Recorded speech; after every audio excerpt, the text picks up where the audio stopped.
Gbajúgbajà olóṣèlú ilẹ̀ Haúsá tó jẹ́ ọ̀kan pàtàkì lára àwọn alátìlẹ́yìn ẹgbẹ́ òṣèlú All Progressives Congress ìyún Malam Adamu Garba ó mà ti tú àṣírí nípa ọmọ igbákejì ààrẹ tẹ́lẹ̀ lórílẹ̀‐èdè yìí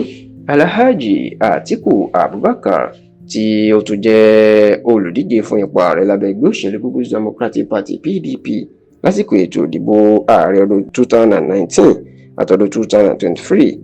ìyẹn bí ọmọ Atiku tí ó ń jẹ́ Abubakar Atiku Abubakar tí ìnagijẹ tó ń jẹ́ Abba bó ṣe darapọ̀ mọ́ ẹgbẹ́ òṣèlú All Progressives Congress tó kúrò nínú ẹgbẹ́ òṣèlú People's Democratic Party tó sì ti kéde pé òun ò ní ṣàtìlẹ́yìn fún bàbá òun o lásìkò ètò ìdìbò ọdún tó ń bọ̀ ìyẹn bí bàbá òun bá fẹ́ gbígbà ìdìbò ààrẹ àti pé ààrẹ Bọ́lá Ahmed Tinubu lòun yóò ṣiṣẹ́ fún láti ṣe ìjọba fún sáà kejì. ẹ rántí wípé inú ẹgbẹ́ òṣèlú People's Democratic Party PDP ní Atiku wà gẹ́gẹ́ bá a ṣe sọ síwájú òun ló jẹ́ olùdíje fún ipò ààrẹ wọn lásìkò ètò ìdìbò ààrẹ ọdún 2019 àti ọdún 2023 ṣùgbọ́n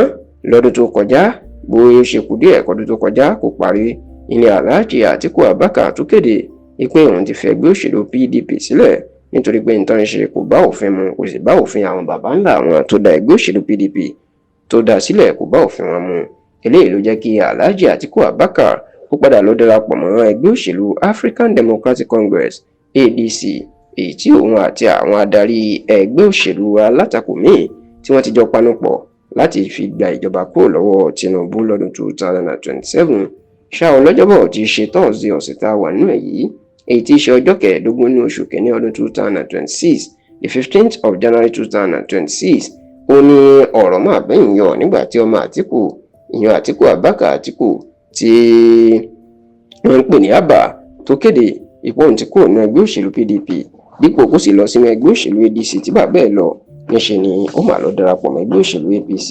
bákan náà ló tún kéde pé ẹgbẹ́ tóun dá sílẹ̀ tó máa ń polongo ògbò fún Atiku káàkiri Nàìjíríà ìyẹn Aski Atiku Organization ó ní òun ti tú ẹgbẹ́ náà ká báyìí wọ́n sì ti padà sẹ́yìn Tinubu ó ní òun ti pa gbogbo ọmọ ẹgbẹ́ náà láṣẹ pé wọ́n gbọ́dọ̀ polongo ògbò fún bàbá òun abẹnikẹ́ni o ó ní Tinubu ìní kí wọ́n lọ ṣe iṣẹ́ fún lọ́dún 2027 bó tiẹ̀ jẹ́ pé ọ̀rọ̀ yìí dùn àwọn ọmọ ẹgbẹ́ òṣèlú APC nínú púpọ̀ tí wọ́n ń fi Atiku ṣẹlẹ́yà ṣùgbọ́n Adamu Garba tó jẹ́ ọ̀kan lára àwọn ògúnnágbòǹgbò ẹgbẹ́ òṣèlú APC jẹ́gòdì mọ̀ pé